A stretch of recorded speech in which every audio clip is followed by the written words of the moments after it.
नमस्कार विद्यार्थी मित्रांनो, अभिनव स्टडीजमध्ये आपलं पुन्हा एकदा स्वागत आहे. आजच्या भागामध्ये आपण भारतीय अर्थव्यवस्थेवर आधारित नेहमी विचारले जाणारे महत्त्वाचे प्रश्न, जे की सर्व स्पर्धा परीक्षांच्या दृष्टिकोनातून महत्त्वाचे आहेत, अशा प्रश्नसंचाचा भाग पहिला पाहणार आहोत. तर सुरू करूया आजच्या भागाला. पहिला प्रश्न आहे, भांडवलशाही अर्थव्यवस्थेला डॅश डॅश असे म्हणता येणार नाही. या प्रश्नाचं उत्तर आहे नियोजित अर्थव्यवस्था, पर्याय क्रमांक 3. भांडवलशाही अर्थव्यवस्थेला नियोजित अर्थव्यवस्था असे म्हणता येणार नाही. मग भांडवलशाही अर्थव्यवस्थेला इतर काय काय नावं आहेत? तर त्याला बाजार अर्थव्यवस्था म्हणतात, मुक्त अर्थव्यवस्था म्हणतात आणि हस्तक्षेप विरहित अर्थव्यवस्था असे सुद्धा म्हणतात. पुढचा प्रश्न आहे, भारतीय अर्थव्यवस्थेचा प्रवास कसा चालू आहे? या प्रश्नाचं उत्तर आहे पर्याय क्रमांक 1, मिश्र अर्थव्यवस्थेकडून मुक्त अर्थव्यवस्थेकडे. त्यानंतरचा प्रश्न आहे, अर्थव्यवस्थेच्या पंचम क्षेत्रामध्ये खालीलपैकी कशाचा समावेश होतो? या प्रश्नाचं उत्तर आहे पर्याय क्रमांक 4, सर्वोच्च स्तरीय धोरण निर्मिती. पुढचा प्रश्न आहे, पुढीलपैकी भांडवलशाही अर्थव्यवस्थेचे कोणते वैशिष्ट्य नाही? या प्रश्नाचं उत्तर आहे पर्याय क्रमांक 3, उत्पादनांची साधने सरकारी मालकीची असतात. मित्रांनो, हे भांडवलशाही अर्थव्यवस्थेचं वैशिष्ट्य नाही. भांडवलशाही अर्थव्यवस्थेमध्ये उत्पादनाची जी साधने आहेत ती खाजगी मालकीची असतात. म्हणजे पर्याय क्रमांक 1 हे इथे दिसतंय आपल्याला. त्यासोबतच इतर 2 वैशिष्ट्ये म्हणजे उद्योग व्यवसायाची निवड व त्यांची उभारणी यासंबंधीचे निर्णय मालक स्वतंत्रपणे घेऊ शकतात. आणि अजून एक वैशिष्ट्य म्हणजे भांडवलशाही अर्थव्यवस्थेमध्ये बाजारपेठेत स्पर्धेचे प्राबल्य असते. स्पर्धा त्या ठिकाणी जे वेगवेगळे कंपन्या आहेत किंवा वेगवेगळे सेक्टर आहेत त्याच्यामध्ये वेगवेगळ्या ऑर्गनायझेशन आहेत त्याच्यामध्ये स्पर्धा असते. पुढचा प्रश्न आहे, भारताने स्वातंत्र्यानंतर डॅश डॅश अर्थव्यवस्थेचा स्वीकार करून आर्थिक नियोजनाच्या माध्यमातून आर्थिक विकासाची प्रक्रिया सुरू केली. या प्रश्नाचं उत्तर आहे पर्याय क्रमांक 1, मिश्र अर्थव्यवस्थेचा भारताने स्वीकार केलेला आहे स्वातंत्र्यानंतर आणि याच्या माध्यमातून आर्थिक विकासाची प्रक्रिया ही सुरू केली होती. पुढचा प्रश्न आहे, दादाभाई नौरोजींच्या मते 1868 भारताचे दरडोई उत्पन्न किती होते? या प्रश्नाचं उत्तर आहे पर्याय क्रमांक 2, 20 रुपये. पुढचा प्रश्न आहे, खालीलपैकी अयोग्य विधान निवडा. या ठिकाणी जे 4 पर्याय दिलेले आहेत याच्यापैकी जे अयोग्य विधान आहे ते आहे पर्याय क्रमांक 3. म्हणजे राष्ट्रीय उत्पन्नाच्या मोजमापासाठी 1 जानेवारी ते 31 डिसेंबर हे वर्ष घेतले आहे. हे जे विधान आहे हे चुकीचं आहे. इतर 3 विधानं ही बरोबर आहेत.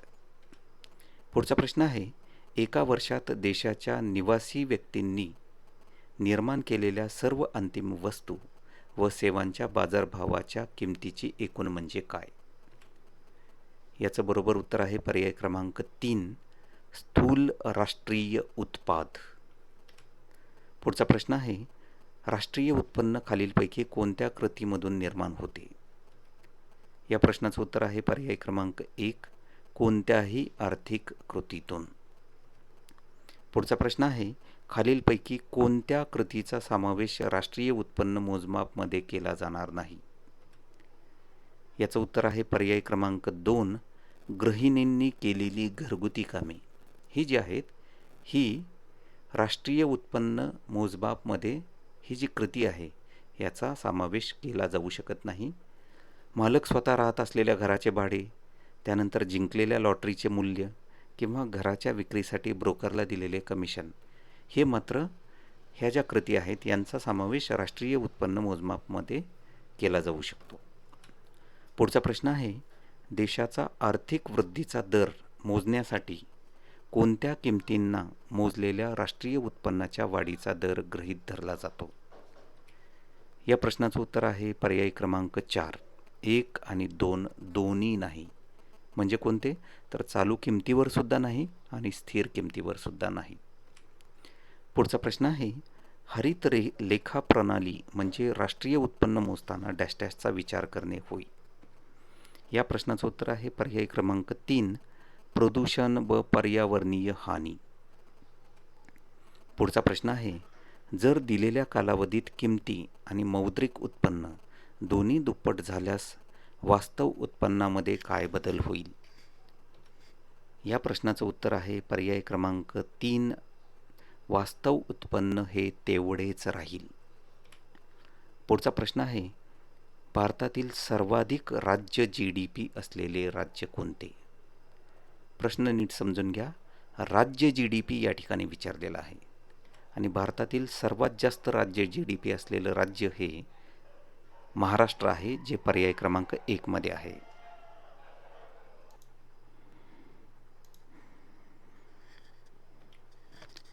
यानंतरचा प्रश्न आहे, भारतातील सर्वाधिक दरडोई राज्य GDP असलेलं राज्य कोणतं? आता या ठिकाणी दरडोई राज्य GDP आहे, या बाबतीत प्रश्न आहे. या प्रश्नाचं बरोबर उत्तर आहे पर्याय क्रमांक 4, गोवा. पुढचा प्रश्न आहे, भारतातील सर्वाधिक राज्य GDP वृद्धी दर असलेलं राज्य किंवा केंद्रशासित प्रदेश कोणता? या प्रश्नाचं बरोबर उत्तर आहे पर्याय क्रमांक 1, पुदुचेरी. पुढचा प्रश्न आहे, केंद्रीय सांख्यिकीय कार्यालय म्हणजेच सेंट्रल स्टॅटिस्टिकल ऑफिस CSO चे मुख्य कार्यालय डॅश डॅश येथे आहे. बरोबर उत्तर आहे पर्याय क्रमांक 4, दिल्ली. पुढचा प्रश्न आहे, केंद्रीय सांख्यिकीय कार्यालयाचे औद्योगिक सांख्यिकी विंग डॅश डॅश येथे आहे. बरोबर उत्तर आहे पर्याय क्रमांक 1, कोलकाता. पुढचा प्रश्न आहे, नॅशनल सॅम्पल सर्व्हे ऑफिस म्हणजे NSSO मार्फत खालीलपैकी कोणते सर्वेक्षण केले जात नाही? 4 पर्याय दिलेले आहेत, त्यापैकी बरोबर उत्तर आहे पर्याय क्रमांक 1, सार्वजनिक सर्वेक्षण हे त्या ठिकाणी केले जात नाही. सार्वजनिक सर्वेक्षणे NSSO मार्फत मात्र घरगुती सर्वेक्षणे केली जातात, उपक्रम सर्वेक्षणे केली जातात आणि ग्राम सुविधा सर्वेक्षणे सुद्धा केली जातात. पुढचा प्रश्न आहे, 10व्या पंचवार्षिक योजनेदरम्यान कोणत्या क्षेत्रात सर्वाधिक आर्थिक वृद्धी दर साध्य झाला? बरोबर उत्तर आहे पर्याय क्रमांक 4, सेवा क्षेत्र. पुढचा प्रश्न आहे, पुढीलपैकी कोणत्या योजनेदरम्यान कमीत कमी वार्षिक सरासरी वृद्धी दर साध्य झाला होता? बरोबर उत्तर आहे पर्याय क्रमांक 3, 9व्या पंचवार्षिक योजनेदरम्यान कमीत कमी वार्षिक सरासरी वृद्धी दर हा साध्य झाला होता. पुढचा प्रश्न आहे, भारतासाठी सर्वप्रथम नियोजनाची संकल्पना कोणी मांडली? बरोबर उत्तर आहे पर्याय क्रमांक 2, विश्वेश्वरय्या यांनी. पुढचा प्रश्न आहे, 1936 मध्ये नियोजन करा अन्यथा नष्ट व्हा हा संदेश कोणी दिला? बरोबर उत्तर आहे पर्याय क्रमांक 2, विश्वेश्वरय्या. पुढचा प्रश्न आहे, महाराष्ट्रात जिल्हा नियोजन व विकास मंडळाचे अध्यक्ष कोण असतात? या प्रश्नाचं बरोबर उत्तर आहे पर्याय क्रमांक 1, पालकमंत्री. जिल्हा नियोजन व विकास मंडळाचे अध्यक्ष महाराष्ट्रात पालकमंत्री असतात, त्या जिल्ह्याचे. पुढचा प्रश्न आहे, पहिल्या पंचवार्षिक योजनेदरम्यान खालीलपैकी डॅश डॅशमध्ये वाढ झाली नाही. बरोबर उत्तर आहे पर्याय क्रमांक 4, किमतीचा निर्देशांक जो आहे त्याच्यामध्ये वाढ झाली नाही. अन्नधान्य उत्पादन असेल, राष्ट्रीय उत्पन्न असेल किंवा दरडोई उत्पन्न असेल, यामध्ये मात्र वाढ झाली होती. पुढचा प्रश्न आहे, तिसऱ्या पंचवार्षिक योजनेदरम्यान खालीलपैकी डॅश डॅशमध्ये घट झाली नाही. बरोबर उत्तर आहे पर्याय क्रमांक 4, या ठिकाणी तिसऱ्या पंचवार्षिक योजनेदरम्यान किमतीच्या निर्देशांकामध्ये घट झाली नाही. पुढचा प्रश्न आहे, पहिल्या पंचवार्षिक योजनेदरम्यान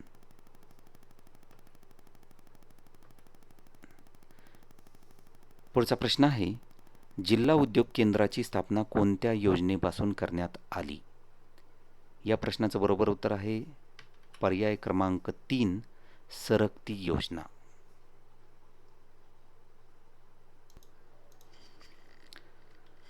पुढचा प्रश्न आहे, कोणत्या योजनेला रोजगार निर्मिती जनक योजना असे म्हणतात? बरोबर उत्तर आहे पर्याय क्रमांक 3, 7व्या योजनेला रोजगार निर्मिती जनक योजना असे म्हणतात.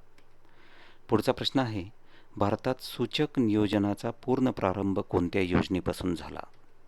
बरोबर उत्तर आहे पर्याय क्रमांक 4, 8व्या योजनेपासून. प्रश्न आहे, कोणत्या योजनेपासून सार्वजनिक क्षेत्रावरील खर्चापेक्षा खाजगी क्षेत्रावरील खर्च जास्त होण्यास सुरुवात झाली? तर बरोबर उत्तर आहे पर्याय क्रमांक 2, 8व्या पंचवार्षिक योजनेपासून सार्वजनिक क्षेत्रावरील खर्चापेक्षा खाजगी क्षेत्रावरील खर्च जास्त होण्यास सुरुवात झाली. पुढचा प्रश्न आहे, योजनेचा सुट्टीचा पहिला व दुसरा कालावधी कोणता?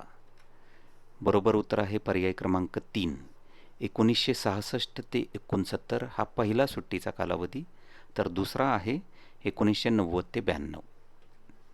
पुढचा प्रश्न आहे, आत्तापर्यंत कोणत्या योजनेत कृषी उत्पादनाचा वार्षिक सरासरी वृद्धी दर सर्वाधिक साध्य झाला?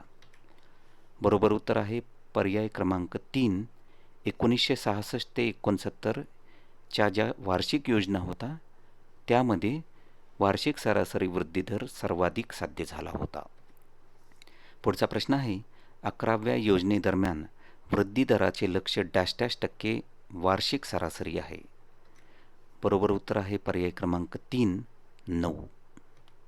पुढचा प्रश्न आहे, 1950-51 ते 2013-14 या काळातील भारतातील स्थूल राष्ट्रीय उत्पादनातील द्वितीयक क्षेत्राचा हिस्सा %, वाढला आहे?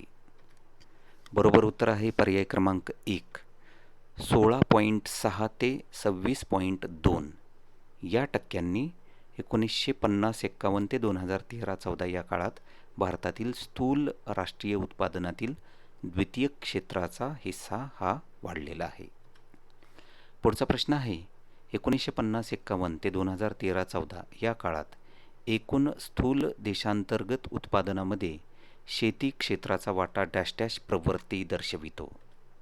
बरोबर उत्तर आहे पर्याय क्रमांक 2, घटती प्रवृत्ती दर्शवितो. पुढचा प्रश्न आहे, 2011च्या जनगणनेनुसार एकूण कामगार दलामध्ये शेती मजुरांचे प्रमाण किती आहे? बरोबर उत्तर आहे पर्याय क्रमांक 3, 54.6% आहे. पुढचा प्रश्न आहे, एकूण स्थूल देशांतर्गत उत्पादनात शेती क्षेत्राचा सहभाग 1900 ते 2000 किमतीवर टक्केवारीच्या स्वरूपात 1950-51च्या 56.5 पासून 2012-13च्या 13.6% घसरला आहे. यात शेतीच्या व्याख्येत काय सम्मिलित आहे? बरोबर उत्तर आहे पर्याय क्रमांक 4, वरीलपैकी एकही पर्याय योग्य नाही. मग शेतीच्या व्याख्येत काय सम्मिलित आहे? तर कृषी, वने व मासेमारी या म्हणजे कृषी, वने व मासेमारी या 3 घटकांचा समावेश शेती या व्याख्येत होतो.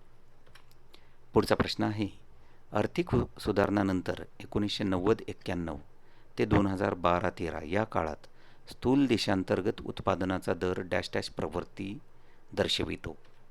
बरोबर उत्तर आहे पर्याय क्रमांक 3, वाढती प्रवृत्ती दर्शवितो.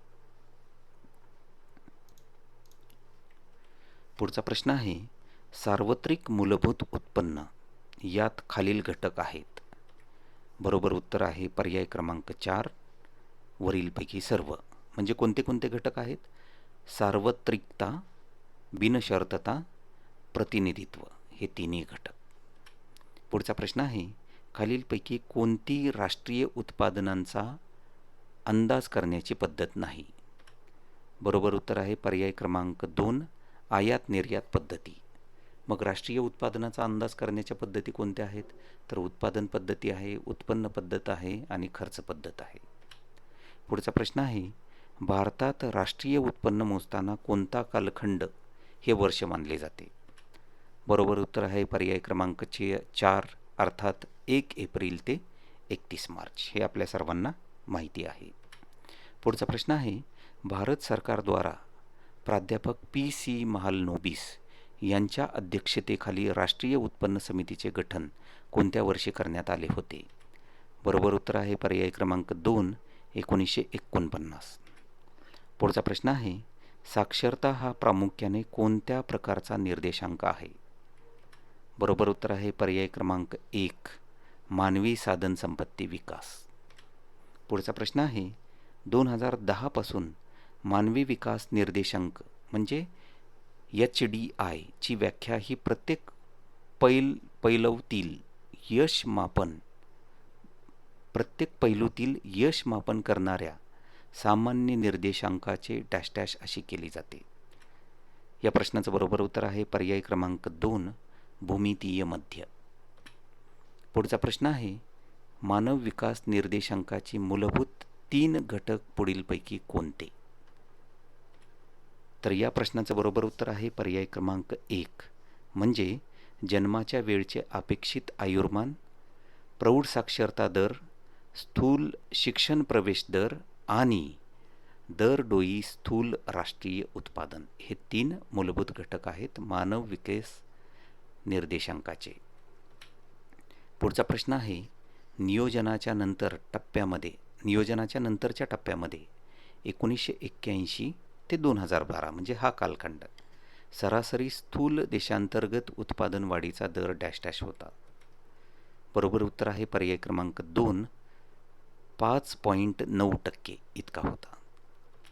पुढचा प्रश्न आहे, शेती क्षेत्रासाठीच्या आर्थिक नियोजनासाठी खालीलपैकी कोणती उद्दिष्टे आहेत?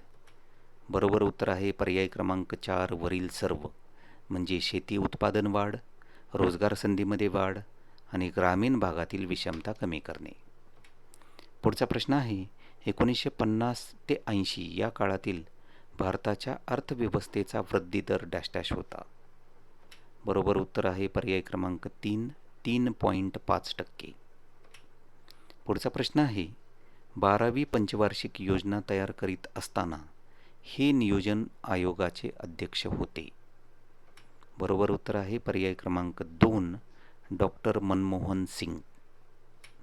पुढचा प्रश्न आहे, स्वातंत्र्यप्राप्तीनंतर भारताने नियोजनातून वृद्धी या धोरणाचा स्वीकार केला. त्यासाठी कोणते क्षेत्र प्रबळ राहिले आणि वृद्धीकरिताचे प्रमुख साधन बनले? या ठिकाणी बरोबर उत्तर आहे पर्याय क्रमांक 2, सार्वजनिक क्षेत्र. पुढचा प्रश्न आहे, आपल्या पहिल्या 3 पंचवार्षिक योजनांचे सुरुवातीपासूनचे सर्वात महत्त्वाचे प्रश्न आहे, परत एकदा सांगतो, आपल्या पहिल्या 3 पंचवार्षिक योजनांचे सुरुवातीपासूनचे सर्वात महत्त्वाचे आर्थिक उद्दिष्ट म्हणजे? या ठिकाणी बरोबर उत्तर आहे पर्याय क्रमांक 1, समाजवादी समाज रचना निर्माण करणे. पुढचा प्रश्न आहे, गरिबी हटाव या घोषणेने कोणती पंचवार्षिक योजना सुरू करण्यात आली? या प्रश्नाचं बरोबर उत्तर आहे पर्याय क्रमांक 3, 6वी पंचवार्षिक योजना. पुढचा प्रश्न आहे, दुसऱ्या पंचवार्षिक योजनेत डॅश डॅशला अग्रक्रम देण्यात आला. बरोबर उत्तर आहे पर्याय क्रमांक 2, पोलाद उद्योगाला अग्रक्रम हा दुसऱ्या पंचवार्षिक योजनेत देण्यात आला. प्रश्न आहे, 11व्या पंचवार्षिक योजनेचे प्रमुख उद्दिष्ट कोणते होते? बरोबर उत्तर आहे पर्याय क्रमांक 2, स्त्रिया आणि मुलींमधील ॲनिमियाचे प्रमाण योजना अखेरीस 50% खाली आणणे. पुढचा प्रश्न होता, भारताची पहिली पंचवार्षिक योजना केव्हापासून सुरू झाली? बरोबर उत्तर आहे पर्याय क्रमांक 3, 1 एप्रिल 1951 पासून. पुढचा प्रश्न आहे, 9व्या पंचवार्षिक योजनेमध्ये कोणत्या उद्दिष्टाला अग्रक्रम देण्यात आला होता? बरोबर उत्तर आहे पर्याय क्रमांक 3, समताधिष्ठित न्यायासह विकास या उद्दिष्टाला 9व्या पंचवार्षिक योजनेमध्ये अग्रक्रम देण्यात आला होता. पुढचा प्रश्न आहे, कोणत्या पंचवार्षिक योजनेच्या काळात विकास प्रकल्पाची साधनसामग्री संरक्षण क्षेत्राकडे वळविणे भाग पडले? या प्रश्नाचं उत्तर आहे बरोबर पर्याय क्रमांक 3, 3ऱ्या पंचवार्षिक योजनेमध्ये. पुढचा प्रश्न आहे, दुसऱ्या पंचवार्षिक योजनेची अंमलबजावणी डॅश डॅश या काळात करण्यात आली. बरोबर उत्तर आहे पर्याय क्रमांक 2, 1952 ते 57. पुढचा प्रश्न आहे, चौथी पंचवार्षिक योजना कोणत्या साली सुरू करण्यात आली? बरोबर उत्तर आहे पर्याय क्रमांक 4, पर्याय क्रमांक 3, 1969. पुढचा प्रश्न आहे, राज्य नियोजन आयोगाचा अध्यक्ष कोण असतो? या प्रश्नाचं बरोबर उत्तर आहे पर्याय क्रमांक 2, मुख्यमंत्री. पुढचा प्रश्न आहे, दुसऱ्या पंचवार्षिक योजनेची अंमलबजावणी पूर्णतः होऊ शकली नाही याचे कारण म्हणजे? बरोबर उत्तर आहे पर्याय क्रमांक 2, परकीय चलनाची तीव्र टंचाई ही त्यावेळी भासली होती. पुढचा प्रश्न आहे, दामोदर खोरे योजना ही डॅश डॅश पंचवार्षिक योजनेची निष्पत्ती आहे. बरोबर उत्तर आहे पर्याय क्रमांक 1, पहिल्या पंचवार्षिक योजनेची निष्पत्ती आहे. पुढचा प्रश्न आहे, भारताच्या आर्थिक नियोजनाचे खालीलपैकी कोणते उद्दिष्ट नाही? बरोबर उत्तर आहे पर्याय क्रमांक 1, लोकसंख्या वाढ. उद्दिष्ट कोणकोणती असू शकतात मग? पर्याय क्रमांक 2, 3 आणि 4 मध्ये दिलेली आहेत. औद्योगिक वाढ, स्वावलंबन आणि रोजगार निर्मिती. पुढचा प्रश्न आहे, दुसऱ्या पंचवार्षिक योजनेचे मुख्य उद्दिष्ट काय होते? बरोबर उत्तर आहे पर्याय क्रमांक 4, औद्योगिकीकरण. आणि याच दुसऱ्या पंचवार्षिक योजनेमध्ये भारतात विविध ठिकाणी पोलाद कारखाने हे उभे करण्यात आले होते. पुढचा प्रश्न आहे, पाचव्या पंचवार्षिक योजनेची अंमलबजावणी डॅश डॅश या काळात झाली. बरोबर उत्तर आहे पर्याय क्रमांक 2, 1974 ते 1979. पुढचा प्रश्न आहे, डॅश डॅश रोजी राष्ट्रीय विकास समितीकडून 10व्या पंचवार्षिक योजनेस मंजुरी देण्यात आली. बरोबर उत्तर आहे पर्याय क्रमांक 1, 21 डिसेंबर 2002. पुढचा प्रश्न आहे, भारताच्या आर्थिक विकासासाठी योजना आयोगाची स्थापना डॅश डॅशमध्ये करण्यात आली. बरोबर उत्तर आहे पर्याय क्रमांक 2, 1950. पुढचा प्रश्न आहे, सामाजिक दामोदर खोरे योजना ही डॅश डॅश पंचवार्षिक योजनेची निष्पत्ती आहे. बरोबर उत्तर आहे पर्याय क्रमांक 1, पहिल्या पंचवार्षिक योजनेची निष्पत्ती आहे. पुढचा प्रश्न आहे, दारिद्र्य निर्मूलन म्हणजेच गरिबी हटाव आणि आत्मनिर्भरता ही डॅश डॅश पंचवार्षिक योजनेची प्रमुख उद्दिष्टे होती. बरोबर उत्तर आहे पर्याय क्रमांक 2, पाचव्या पंचवार्षिक योजनेची उद्दिष्ट होती. पुढचा प्रश्न आहे, भिलाई येथे लोह पोलाद कारखान्याची निर्मिती ही डॅश डॅश पंचवार्षिक योजनेची निष्पत्ती आहे. बरोबर उत्तर आहे पर्याय क्रमांक 2, दुसऱ्या पंचवार्षिक योजनेची निष्पत्ती. पुढचा प्रश्न आहे, भारताच्या 10व्या पंचवार्षिक योजनेनुसार 2002 ते 2007 ही 10वी पंचवार्षिक योजनेचा कालावधी आहे. शेती क्षेत्रामधून अजूनही डॅश डॅश टक्के रोजगार निर्मिती होत आहे. बरोबर उत्तर आहे पर्याय क्रमांक 1.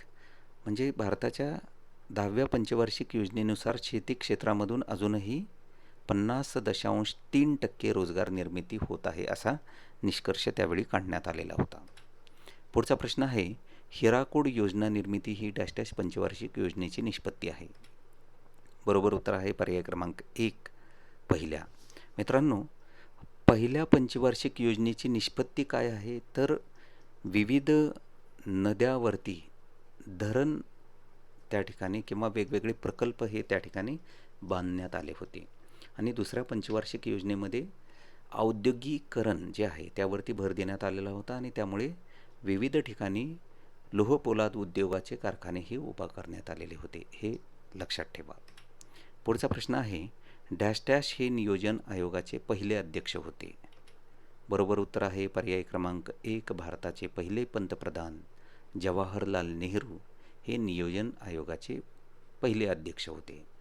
हेही लक्षात ठेवा की नियोजन आयोगाचे पदसिद्ध अध्यक्ष हे भारताचे पंतप्रधान असतात.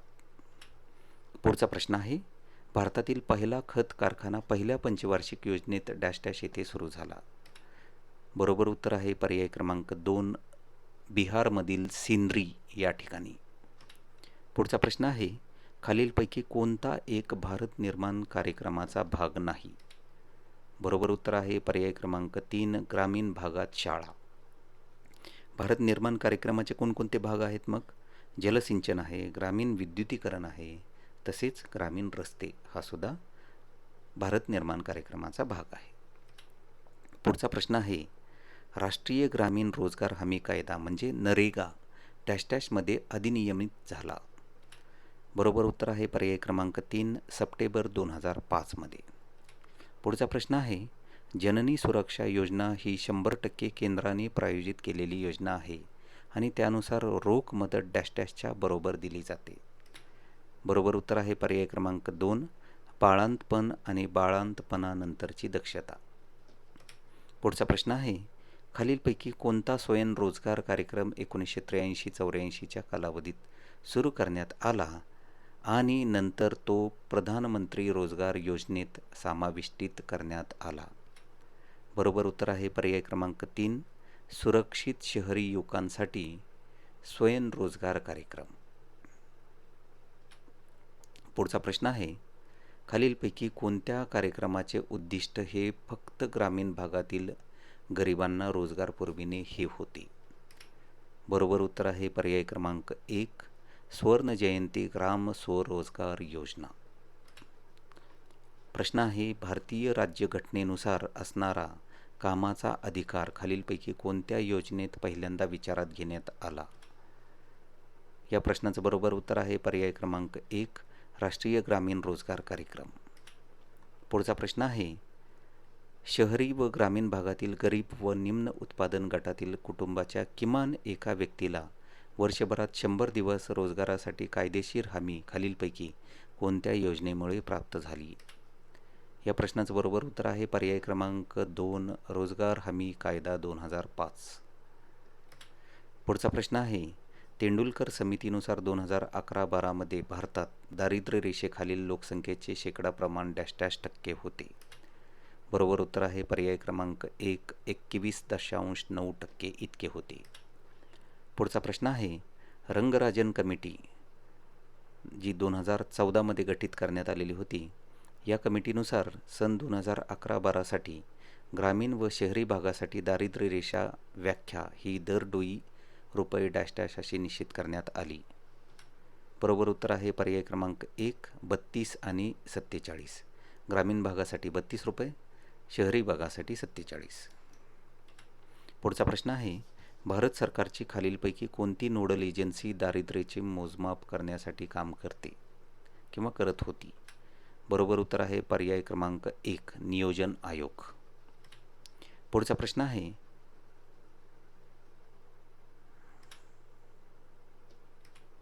जिल्हा उद्योग केंद्राची स्थापना कोणत्या योजनेपासून करण्यात आली? ह्या प्रश्नाचं सुद्धा आपण उत्तर पाहिलेलं आहे, सरकती योजना, जे पर्याय क्रमांक 3 आहे. हा प्रश्न झालेला आहे.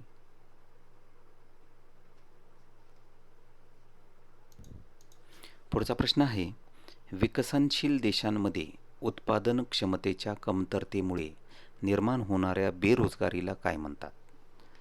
या प्रश्नाचं बरोबर उत्तर आहे पर्याय क्रमांक 3, संरचनात्मक बेरोजगारी.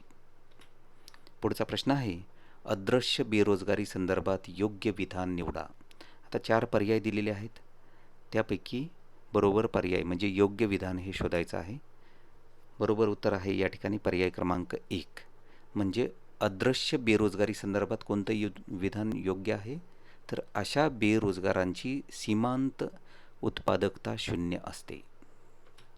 पुढचा प्रश्न आहे, खालीलपैकी भारतातील बेरोजगारीचे कोणते कारण नाही? या प्रश्नाचं बरोबर उत्तर आहे पर्याय क्रमांक 4, मिश्र अर्थव्यवस्थेचा स्वीकार हे बेरोजगारीचे कारण त्या ठिकाणी नाही. कारणे कोणते कोणते आहेत? तर पर्याय क्रमांक 1, 2 आणि 3 मध्ये दिलेले आहे. भांडवल प्रदान गुणोत्तर अधिक असणे, परंपरागत तंत्रज्ञानाचा वापर करणे आणि उद्योजकतेचा अभाव असणे. पुढचा प्रश्न आहे, भारतीय दारिद्र्याचा अंदाज आत्तापर्यंत डॅश डॅश यांनी वर्तविले आहेत? बरोबर उत्तर आहे पर्याय क्रमांक 4, म्हणजे वरील सर्व. म्हणजे कोण कोण आहेत? तर दांडेकर आणि रथ, डॉक्टर वर्धन आणि अहलुवालिया, त्यानंतर मिनास आणि P.D. ओझा यांनी. पुढचा प्रश्न आहे, श्रमिकाची शून्य सीमांत उत्पादकता म्हणजे काय? बरोबर उत्तर आहे पर्याय क्रमांक 2, छुपी बेरोजगारी किंवा बेकारी. पुढचा प्रश्न आहे, दारिद्र्यरूपी समुद्राच्या बेटावर आपण आनंदाने जगू शकत नाही, हे पुढीलपैकी कोणाचे मत आहे? बरोबर उत्तर आहे पर्याय क्रमांक 3, M.S. स्वामीनाथन यांचे. पुढचा प्रश्न आहे, तेंडुलकर समितीच्या अहवालानुसार भारतातील किती टक्के लोक दारिद्र्य रेषेखालील जीवन जगतात? या प्रश्नाचं बरोबर उत्तर आहे पर्याय क्रमांक 1, 37%.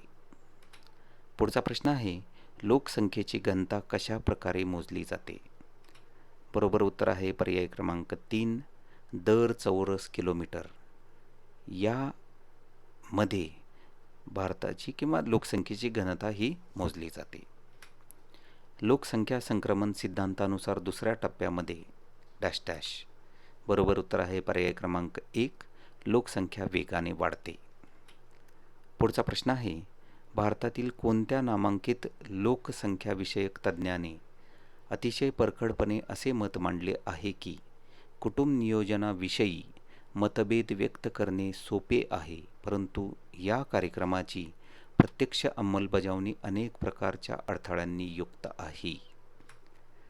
या प्रश्नाचं बरोबर उत्तर आहे पर्याय क्रमांक 4, S. चंद्रशेखर. प्रश्न आहे, 2011च्या जनगणनेनुसार भारताची लोकसंख्या किती होती? या प्रश्नाचं बरोबर उत्तर आहे पर्याय क्रमांक 2, 121 कोटी. पुढचा प्रश्न आहे, लोकसंख्या संक्रमणाच्या दुसऱ्या टप्प्यावर डॅश डॅश. बरोबर उत्तर आहे पर्याय क्रमांक 1, जन्मदर उच्च परंतु मृत्यूदर वेगाने घटतो. पुढचा प्रश्न आहे, 2001 ते 2011 दरम्यान भारतातील लोकसंख्येचा वृद्धी दर हजारी खालीलपैकी किती होता? बरोबर उत्तर आहे पर्याय क्रमांक 4, 17.64. 2001 ते 2011 दरम्यान भारतातील लोकसंख्येचा वृद्धी दर हजारी 17.64 इतका होता. पुढचा प्रश्न आहे, संयुक्त राष्ट्रसंघाच्या लोकसंख्या निधीच्या जागतिक लोकसंख्या अहवाल 2011 नुसार भारताची लोकसंख्या 2025 मध्ये डॅश डॅश इतकी होईल, जेणेकरून 1.39 अब्ज लोकसंख्येच्या पुढे जाऊन जगातील लोकसंख्येच्या बाबतीत तो सर्वात मोठा देश ठरेल. बरोबर उत्तर आहे पर्याय क्रमांक 1, 1.44 अब्ज इतकी लोकसंख्या त्या ठिकाणी होईल. पुढचा प्रश्न आहे, एका कुटुंबात 2च मुले असावीत असे राष्ट्रीय लोकसंख्याविषयक धोरण केव्हा जाहीर झाले? बरोबर उत्तर आहे पर्याय क्रमांक 3, 2000 मध्ये. पुढचा प्रश्न आहे, भारतातील एकूण राज्यांपैकी कोणते राज्य ठेवी जमा करण्यामध्ये अग्रेसर आहे? बरोबर उत्तर आहे पर्याय क्रमांक 4, महाराष्ट्र. पुढचा प्रश्न आहे, बिगर अनुसूचित बँका म्हणजे अशा बँका की ज्या भारतीय रिझर्व्ह बँक कायदा 1934च्या डॅश डॅश सूचीमध्ये समाविष्ट नाहीत. या प्रश्नाचं बरोबर उत्तर आहे पर्याय क्रमांक 1, दुसऱ्या सूचीमध्ये समाविष्ट नाहीत. पुढचा प्रश्न आहे, ग्रामीण गरिबांच्या स्वयंरोजगारासाठीची सध्याची एकमेव योजना कोणती? बरोबर उत्तर आहे पर्याय क्रमांक 1, स्वर्ण जयंती ग्राम स्वरोजगार योजना. पुढचा प्रश्न आहे, स्वर्ण जयंती ग्राम स्वरोजगार योजनेच्या निधी पुरवठ्याची विभागणी केंद्र व राज्य सरकारमध्ये कोणत्या प्रमाणात केली जाते? बरोबर उत्तर आहे पर्याय क्रमांक 1, केंद्राकडून 75 तर राज्याकडून 25, म्हणजे 75-25 अशा प्रमाणामध्ये केली जाते. पुढचा प्रश्न आहे, पुढीलपैकी कोणती योजना मजुरी रोजगार तसेच स्वयंरोजगारासाठी राबविली जाते?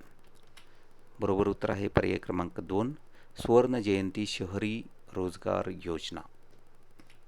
पुढचा प्रश्न आहे, 1 एप्रिल 1991 पासून पूर्वीच्या 6 योजनांचे एकत्रीकरण करून कोणती योजना सुरू करण्यात आली?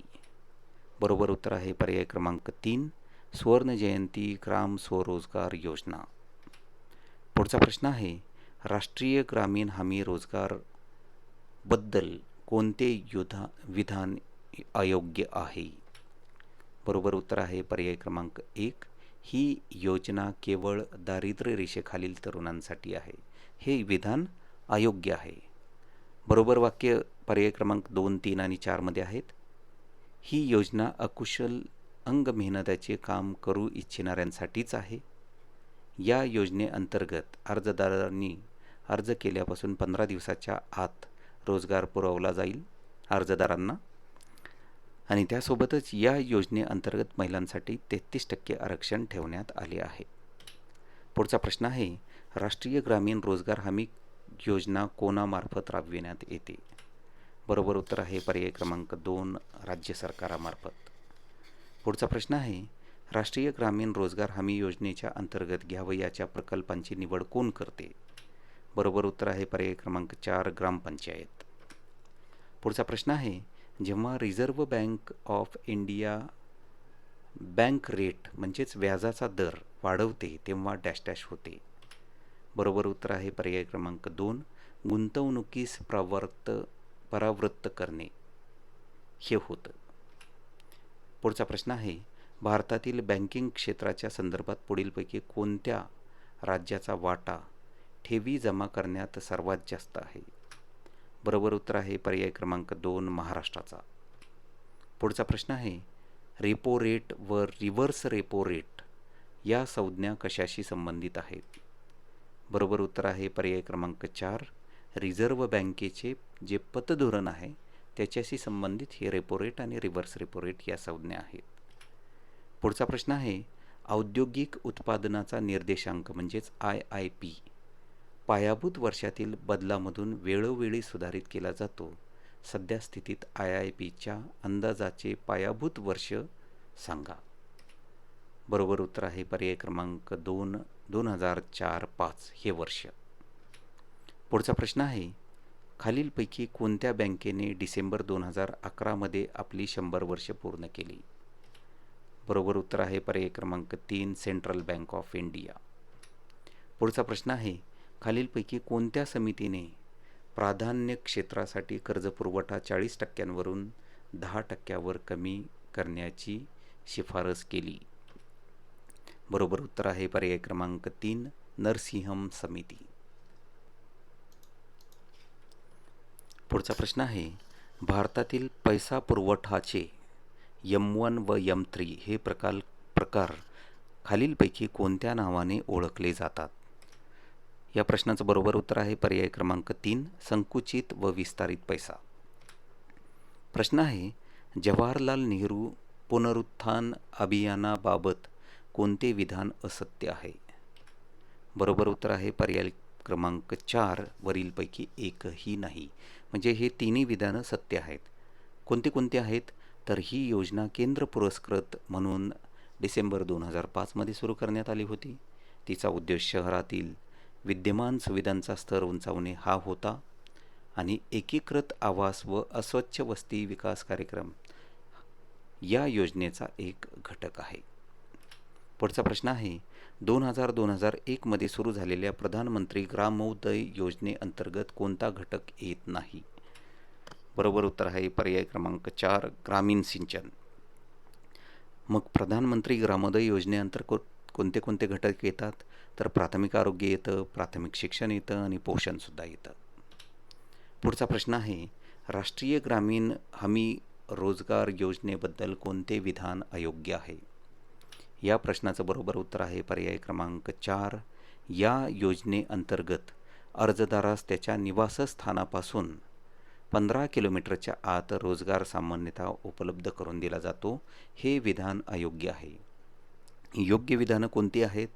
तर पहिलं विधान आहे, 7 सप्टेंबर 2005 रोजी अधिसूचित राष्ट्रीय ग्रामीण हमी रोजगार कायद्याअंतर्गत या योजनेस संविधानिक संरक्षण प्राप्त आहे. तसेच ही योजना 2 फेब्रुवारी 2006 रोजी आंध्र प्रदेशातील अनंतपूर जिल्ह्यातील नटपाला मंडल क्षेत्रातील बदलापल्ली ग्रामपंचायतपासून सुरू करण्यात आली होती आणि 2008-9 पासून ही योजना सर्व जिल्ह्यांमध्ये लागू करण्यात आली होती. पुढचा प्रश्न आहे, मध्यान्ह आहार योजनाबद्दल योजनेबद्दल कोणते विधान चुकीचे आहे? तर या प्रश्नाचं बरोबर उत्तर आहे पर्याय क्रमांक 4. ही योजना माध्यमिक शाळांसाठी लागू करण्याचे नियोजित आहे. हे विधान चुकीचं आहे. बरोबर विधानं कोणकोणती आहेत? तर 1, 2 आणि 3 मध्ये या ठिकाणी दिलेली आहेत. या योजनेचा उद्देश प्राथमिक शाळातील विद्यार्थ्यांना पोषाहार उपलब्ध करणे व प्राथमिक शिक्षणाचे सार्वत्रिकीकरण करणे हा आहे. 2007-08 पासून ही योजना 8व्या इयत्तेपर्यंत वाढविण्यात आली होती आणि ही योजना ग्रामपंचायतीच्या माध्यमातून कार्यान्वित केली जाते. पुढचा प्रश्न आहे, भारतात नोटा छापण्याचा अधिकार सर्वप्रथम कोणत्या बँकेला देण्यात आला?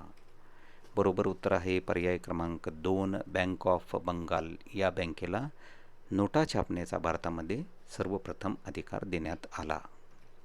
पुढचा प्रश्न आहे, रिझर्व्ह बँकेच्या स्थापनेपूर्वी भारतात नोटा कोणामार्फत छापल्या जात असत? बरोबर उत्तर आहे पर्याय क्रमांक 4. ब्रिटिश भारत सरकारमार्फत. पुढचा प्रश्न आहे, 1963 मध्ये भारतीय स्टेट बँकेच्या कोणत्या 2 सहयोगी बँकांचे विलिनीकरण करण्यात आले? बरोबर उत्तर आहे पर्याय क्रमांक 4. 1963 मध्ये जी भारतीय स्टेट बँक होती याच्या 2 सहयोगी बँका म्हणजे जयपूर व इंदोर या सहयोगी बँकांचे विलिनीकरण करण्यात आले.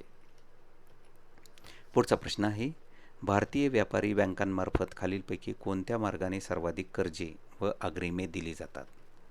बरोबर उत्तर आहे पर्याय क्रमांक 1. रोख पत. पुढचा प्रश्न आहे, बँकांमार्फत कर्जे देण्यासाठी अधिकर्ष सवलत म्हणजेच ओव्हरड्राफ्ट खालीलपैकी केवळ कोणत्या खात्यावर दिली जाते? बरोबर उत्तर आहे पर्याय क्रमांक 1. अर्थात चालू खाते.